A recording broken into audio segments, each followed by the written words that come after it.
பாரு, நீ என்னதான் பெருந்தன்மையா என்ன மன்னிச்சிட்டாலும் என் மனசு கேட்கலடி.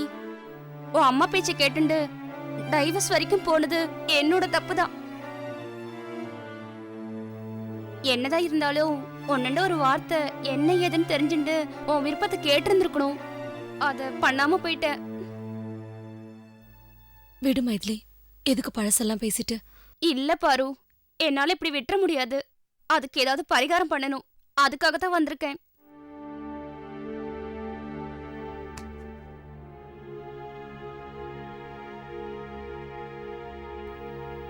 எந்த வக்கீல பார்த்து டைவர்ஸ் ரெடி பண்ணினோ அதே வக்கீலாண்ட ஃபர்தரா மூவ் பண்ண வேண்டாம், இதை இதோட விட்டுடுங்கன்னு சொல்லிட்டு வந்துட்டேன். அவரும் சேர்ந்து வாழணும்னு நினைக்கிற தம்பதிகளை பிரிச்சு வைக்கிறதுக்கு நேக்கு மட்டும் ஆசையா இந்த கேஸ் இதோட விட்டுறேன்னு சொல்லிட்டாரு. சோ ப்ராப்ளம் எல்லாம் சால்வ் ஆயிடுது.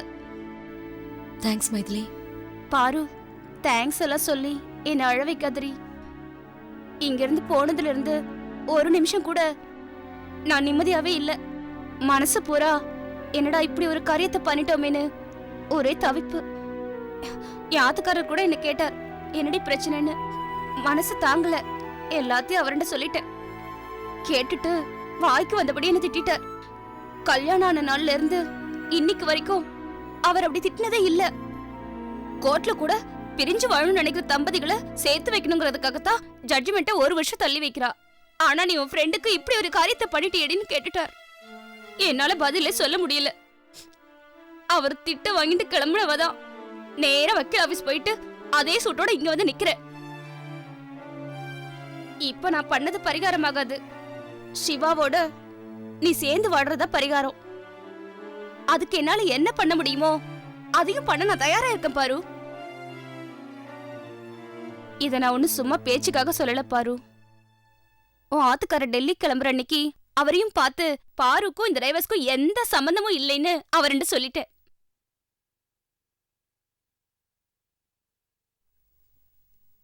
அங்கிள், என்னண்ட இருந்த கோபம் உங்களுக்கு போயிடுச்சுல? அன்னைக்கு கூட உன் மேல எனக்கு கோபம் இல்லைம்மா. ஏதோ புரியாம செஞ்சுட்டேங்கிற வருத்தம் தான். அதுக்கப்புறம் அதுவும் காணாம போச்சு. என்னடி பாரு, வந்ததுல இருந்து நின்னுட்டே இருக்கேன். ஒரு காஃபி கொடுக்க மாட்டியா? காஃபி என்ன, சாப்பாடே போடுறேன் வா.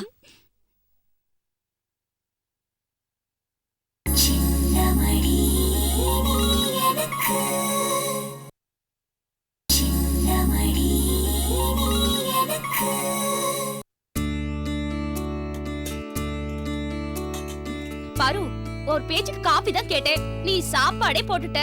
நான் டயட்ல இருக்கேன்டி. எங்காத்துல இருக்கச்ச நான் 2 வாய் சாப்பிடலான்னு உட்கார்ந்தேன். 4 வாயா சாப்பிட்டேன். எல்லாம் கை பக்கம் தாண்டி. சும்மா சொல்லக்கூடாது பாரு. எங்களவா சமையலோட நீ நன்னாவே சமைக்கிறடி. சாப்பிட்டதுல வயிறு மனசு நிறைஞ்சு போயிடுது. பாரு, என் மனசு மட்டும் நிறைஞ்சா போதாது, ஓ மனசு நிறையணுமோ இல்லையோ? என்னண்டா வா. எங்க மைதிலி? வா, நான் சொல்றேன். இரு கையலம்பிட்டு வர. அலம்புறது போது வாடி. என்ன அவசரம் உனக்கு? முதல்ல வாடி சொல்றேன். என்ன பண்ண போற? எதுக்கு? நீ சத்த சும்மா வா, நான் சொல்றேன். அங்கிள், உங்க மாப்பிள்ளைக்கு சத்த போன் போட்டு தரீங்களா? மைதிலி, இப்ப எதுக்கு அவருக்கு போன் பண்ண சொல்ற? நீ சத்த சும்மா இரு.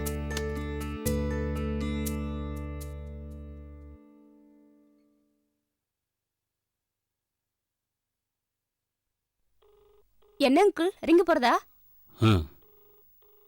இந்தா.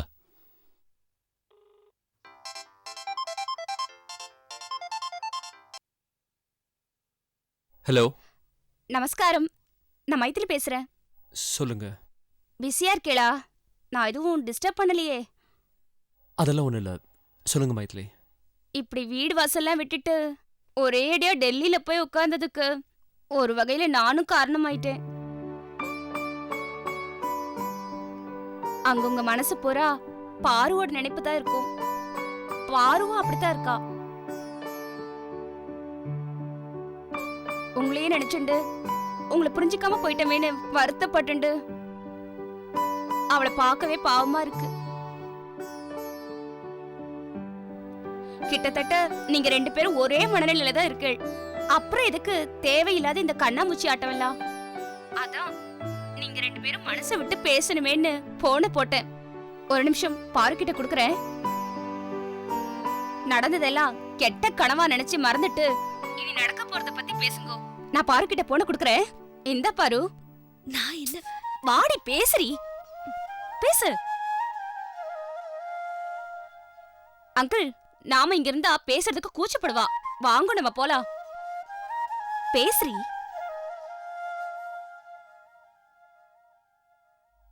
ஹலோ பாரு,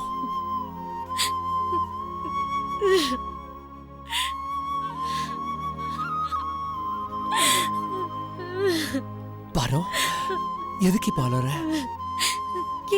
என்ன மன்னிச்சிருங்கன்னு கேட்க கூட எனக்கு யோகியதை இல்லைங்க. பாரு, உங்களை ரொம்ப கஷ்டப்படுத்திட்டேன் இல்ல? இவளை ஏண்டா கல்யாணம் பண்ணோன்னு நினைச்சு நினைச்சு வருத்தப்படுற அளவுக்கு நடந்துகிட்டேன் இல்ல? அப்படியெல்லாம் ஒண்ணும் இல்ல பாரு. ஏன் தேவையில்லாம எதையோ நினைக்கிறேன்?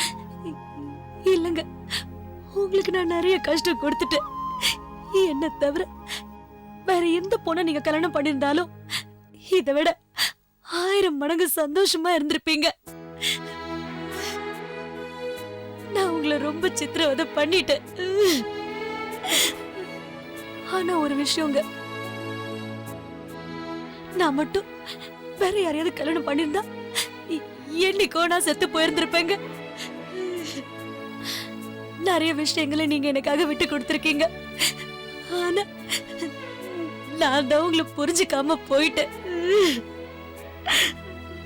பாரு, இப்ப புரிஞ்சுட்டேன்ல, அது போதும். எல்லாத்தையும் மறந்துரு. மறக்க முடியாதுங்க. வாழ்க்கையில இதெல்லாம் எனக்கு ஒரு பாடம். சத்தியமா சொல்றேங்க, அந்த டைவர்ஸ் நோட்டீஸ்க்கும் எனக்கும் எந்த சம்பந்தமும் இல்லைங்க. அப்படி ஒரு விஷயம் நடந்ததுன்றதே எனக்கு தெரியாதுங்க. எனக்கு தெரியும் பாரு, மாமா சொன்னாரு. அப்ப எதுக்கு கோச்சுக்கிட்டு டெல்லிக்கு போனீங்க? பாரு, நான் கோச்சுக்கிட்டு வரல. எல்லாத்துக்கும் ஒரு சின்ன பிரிவு தேவைப்பட்டுச்சு. அது மட்டும் இல்லாம இத நான் ரொம்ப நாளா எதிர்பார்த்த ஆஃபர். நம்ம நாட்டுக்காக என்னால முடிஞ்ச ஒரு சின்ன பங்களிப்பை செய்யணும்னு நினைச்சேன். அதுக்கு வாய்ப்பு இப்பதான் வந்துச்சு. நமக்கு பிடிச்சவங்களை பிரியும் போதுதான் அவங்களோட அருமை நமக்கு தெரியும்னு சொல்லுவாங்க. அது உண்மைதாங்க. நீங்க என்னை விட்டு பிரிஞ்சு போன பிறகுதான் உங்களோட அருமையே எனக்கு புரியுது. சரி பாரு, வினோத் எப்படி இருக்கா? நல்லா இருக்கான். ஸ்கூலுக்கு போயிருக்கான். இன்னைக்குதான் நீங்க போட்ட லெட்டர் எனக்கு கிடைச்சது. படிச்சேன். மனசுக்கு ரொம்ப கஷ்டமா இருந்தது. என்னங்க, எல்லாத்துக்காகவும் என்ன மன்னிச்சிடுங்க. என்ன பாரு இது? மன்னிச்சிட்டேன்னு சொல்லுங்க. சரி, மன்னிச்சிட்டேன். அப்புறம் ஆமா, ஹாஸ்பிட்டல்ல யாரோ ஒருத்தி உங்களை கொல்ல பார்த்தாலாமே? ஆமா, அதெல்லாம் நினைச்சு வருத்தப்பட்டுட்டு இருக்காத. எனக்கு எப்பயும் எந்த ஆபத்தும் வராது. எதுக்கும் நீங்க ஜாக்கிரதையா இருங்க. சரி பாரு. பாரு, என்னங்க? என் மனசுல உறுத்திக்கிட்டு இருக்க ஒரே ஒரு விஷயத்த உன்கிட்ட கேட்கலாமா? கேளுங்க. உன் பர்த்டேக்கு நான் அனுப்பின சாரிய எதுக்காக திருப்பி அனுப்பினேன் பாரு? என்னது, பர்த்டே அன்னைக்கு சாரி அமிச்சிங்களா? ஆமா பாரு. என்னதான் உனக்கு என் மேல கோவம் இருந்தாலும் உன்னோட பர்த்டே அன்னைக்கு என் கிஃப்ட் எதிர்பார்ப்பேன்னு நினைச்சேன். உன்னை ஏமாத்த என் மனசு கேட்கல. அதான் சாரியை வாங்கி அனுப்புனேன். அதை நீ திருப்பி அனுப்புனப்போ நான் ரொம்ப உடைஞ்சு போயிட்டேன் பாரோ. அந்த நேரத்துல மைதிலி டைவர்ஸ் நோட்டீஸோட வந்து நின்னப்போ உனக்கு அதான் சந்தோஷம் நினைச்சுதான் நான் வருத்தத்தோட சைன் பண்ணி அனுப்புனேன். இல்லங்க, நீங்க என் பர்த்டேக்கு சாரி அமிச்சதும் அது உங்களுக்கு திரும்ப வந்ததும் இப்ப நீங்க சொல்லிதான் எனக்கே தெரியும். ஒருவேளை அது எங்க அம்மா பண்ண வேலையா இருக்கும். ஆமா, அத்தைக்கு அப்படி என்ன என் மேல வெறுப்பு? வெறுப்பெல்லாம் ஒண்ணும் இல்லைங்க. அவங்களும் என்ன மாதிரிதான் உங்களை தப்பா புரிஞ்சிட்டு இருந்தாங்க. என் மேல இருக்க அக்கறையில எனக்கு நல்லது செய்யறதா நினைச்சு இப்படி எல்லாம் பண்ணிட்டு இருந்தாங்க. ஆனா இப்ப அவங்க அப்படி இல்லைங்க. அம்மா ரொம்ப மாறிட்டாங்க. அவங்க நடந்துட்டதை நினைச்சு ரொம்ப வருத்தப்பட்டுட்டு இருக்காங்க. சரி பாரு, நான் கேம்ப் கிளம்பணும், டைம் ஆயிடுச்சு. எப்ப சென்னைக்கு வருவீங்க? 6 மாசம் ஆகும் பாரு. 6 மாசமா? அது வரைக்கும் நான் உங்களே தான் நினைச்சிட்டு இருப்பேன். நீங்க இங்க வந்த உடனே கண்டிப்பா ஒரு புது பார்வதிய பாப்பீங்க. மனசை போட்டு குழப்பிக்காம நிம்மதியாரு. பாய். சரி.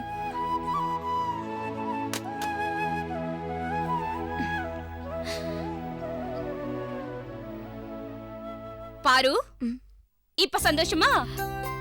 Thanks Maithili, thank you very much. அப்பாடா, ரொம்ப நாள் கழிச்சு இப்பதான் உன் முகத்தை சிரிப்பே பார்க்க முடியறது.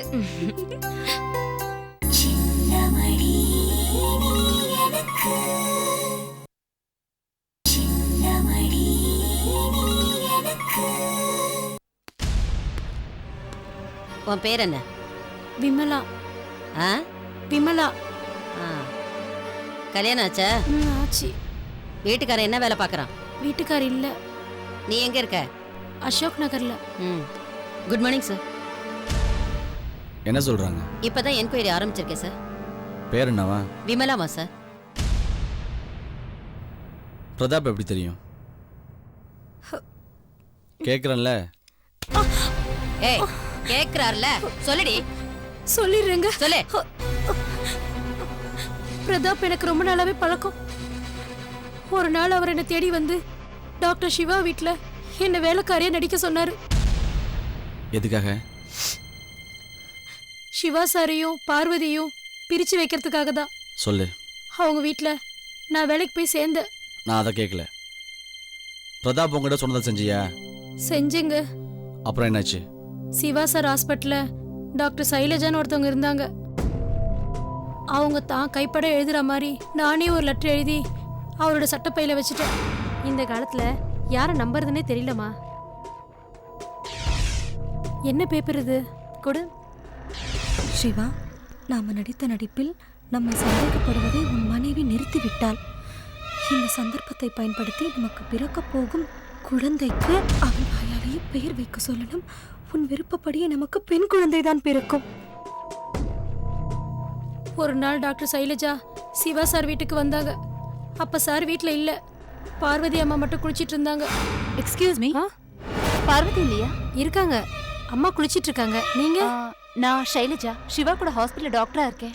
ஏமா உண்டா இருக்கீங்கன்னு பேசிக்கிட்டாங்களே, இதான் முத குழந்தையா? நான் சொல்றேன்னு தப்பா எடுத்துக்காதீங்க. உங்களாலையும் உங்க வயிற்றுல வளர குழந்தையாலையும் இங்க அம்மாக்கும் ஐயாக்கும் தினமும் சண்டை நடந்துட்டு இருக்கு. ஐயாவும் உங்களை விட்டு கொடுக்காம பேசுறாரு. இங்க யாருக்குமே நிம்மதி இல்லம்மா. விமலா, என்னம்மா? வீட்டுக்கு யாராவது வந்திருந்தாங்களா என்ன? ஹால்ல ஃப்ரூட்ஸ் எல்லாம் இருக்கு. யாரோ சைலஜாவாமா. ஐயாவும் நீங்களே இருக்கிற போட்டோவையே முறைச்சு பார்த்துட்டு இருந்தாங்க. திடீர்னு என்னாச்சுன்னு தெரியல, அழுதுகிட்டே கிளம்பி போயிட்டாங்க. அதோட உன் வேலை முடிஞ்சுதா? இல்ல, அதுக்கப்புறம் ஒரு நாள்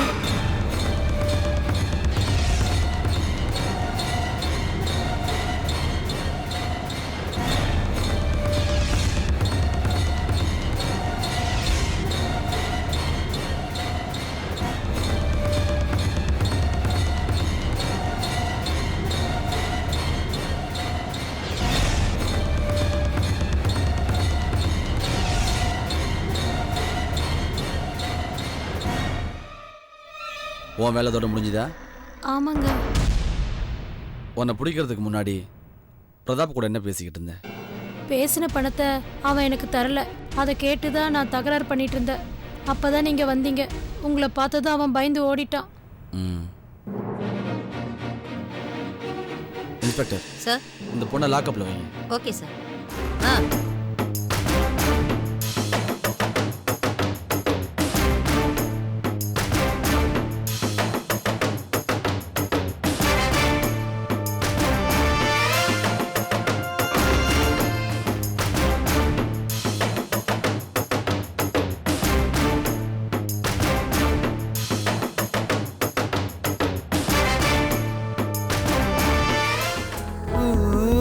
மின்னல் ஒளி